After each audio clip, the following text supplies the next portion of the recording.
Alors, bienvenue dans la correction de cet exercice numéro 7.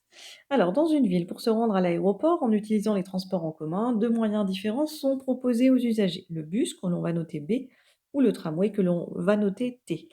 Trois personnes choisissent au hasard et de façon indépendante un moyen pour se rendre à l'aéroport en utilisant les transports en commun. Donc ici, on est bien dans la situation de la répétition de trois épreuves identiques et indépendantes. On suppose que la probabilité de prendre le bus pour chaque personne est égale à 0,4 et on nous précise que celle de prendre le tramway est égale à 0,6. Donc là, on n'a même pas besoin de le calculer. Les deux probabilités nous sont données. C'est logique puisqu'on n'a que deux issues possibles, le bus et le tramway. La probabilité de prendre le bus étant égale à 0,4, la somme des probabilités est égale à 1. Donc pour le tramway, il est normal que la probabilité soit égale à 0,6. Première question, représenter la situation par un arbre de probabilité. Alors, j'ai trois personnes. Donc, la première personne, elle peut prendre le bus, B, ou le tramway, T. La deuxième personne, si la deuxième personne a pris le bus, la deuxième personne peut prendre le bus ou le tramway. Si la première personne a pris le tramway, la deuxième personne peut prendre le bus ou le tramway. Et idem pour la troisième personne, quel que soit le choix de la première et de la deuxième personne, cette dernière personne peut prendre le bus ou le tramway. Maintenant, les probabilités, puisque la probabilité de prendre le bus n'est pas la même que celle du tramway. Donc la probabilité de prendre le bus, c'est 0,4. Donc on écrit 0,4 sur toutes les branches menant à l'événement B. La probabilité de prendre le tramway, c'est 0,6. Donc on fait la même chose pour toutes les branches menant à l'événement T. Et donc voilà, l'arbre est terminé. Alors, deuxième question. Calculer la probabilité que les trois personnes prennent chacune le bus.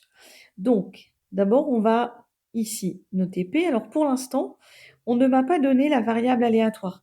Si vous regardez ici, on note X, la variable aléatoire associée au nombre de personnes qui prennent le bus. Donc, si on veut que les trois personnes prennent le bus, ça revient à écrire P de X égale 3. Sauf que dans la question 2, on m'a pas encore expliqué que cette variable aléatoire était notée X, donc j'aurais simplement pu écrire petit p comme probabilité. Voilà, tout simplement. Alors, je veux que les trois personnes prennent le bus, donc ça veut dire que dans l'arbre, il faut que je repère le chemin qui corresponde à B, B et B. Il n'y a donc qu'un seul chemin, c'est le premier qui est ici. Et donc, lorsque l'on suit plusieurs branches, on multiplie les probabilités associées. Donc ici, ça donne 0,4 fois 0,4 fois 0,4, c'est-à-dire 0,4 au cube, et l'on obtient 0,064.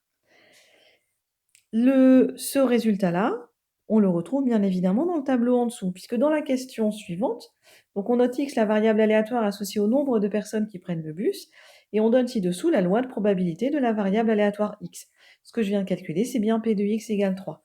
Profitez ici, on ne demande pas de calculer chaque probabilité, on me donne les résultats. Donc P de X égale 0, c'est égal à 0,216. P de X égale 1, c'est égal à 0,432. Et P de X égale 2, c'est égal à 0,288. Profitez de cet exercice pour essayer de retrouver ces résultats. Voir si vous y arrivez, soit avec la méthode de niveau première, c'est-à-dire que je lis l'arbre. Donc par exemple ici, pour P de X égale 1, 0,432, ça veut dire qu'une personne prend le bus, et donc forcément les deux autres prennent le tramway. Donc je repère les différents chemins possibles que je vais représenter en bleu. Donc il y a B, T et T. Il y a ensuite T, B, T. Et il y a ensuite T, T, B. Et donc ici, ensuite, chaque fois que je suis un chemin, je multiplie les probabilités. Donc le premier chemin, ça fait 0,4 fois 0,6 fois 0,6. Le deuxième chemin, c'est 0,6 fois 0,4 fois 0,6. Et le dernier chemin, c'est 0,6 fois 0,6 fois 0,4. Et ensuite, ces chemins, ces probabilités, eh bien, je les additionne.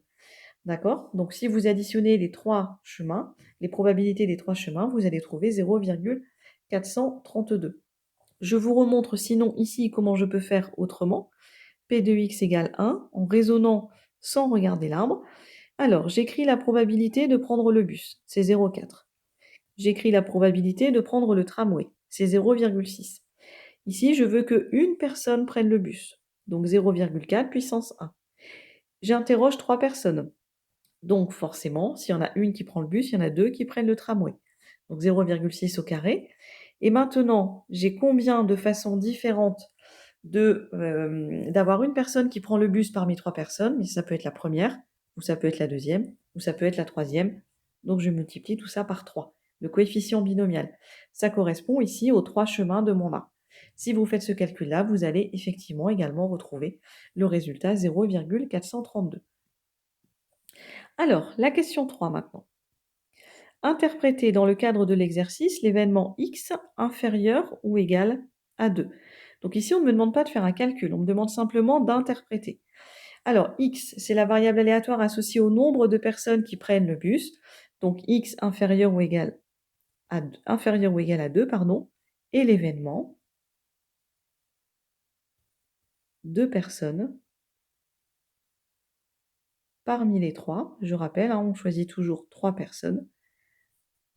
Donc 2 personnes parmi les 3 prennent le bus.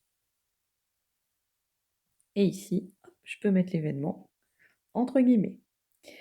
Question petit b, calculer la probabilité. Donc là, vous voyez la différence. Maintenant, on me demande bien d'effectuer le calcul de cette probabilité.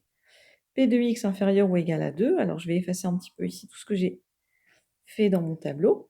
Alors, P de x inférieur ou égal à 2, ce qui m'intéresse, ce sont donc les valeurs de x égales à 0, ou 1, ou 2. Donc, soit j'additionne les 3 probabilités correspondantes, 0,216 plus 0,432 plus 0,288. Sinon, je raisonne en disant, voilà, je prends tout, la somme des probabilités égale à 1, et je vais enlever la probabilité qui ne m'intéresse pas, c'est-à-dire 0,064. Et lorsque je fais ce calcul, on trouve 0,936. On trouverait exactement la même chose si on avait additionné P de x égale 0, P de x égale 1 et P de x égale 2. Question petit c, donc je vous rappelle, il n'y a pas besoin de faire de phrase.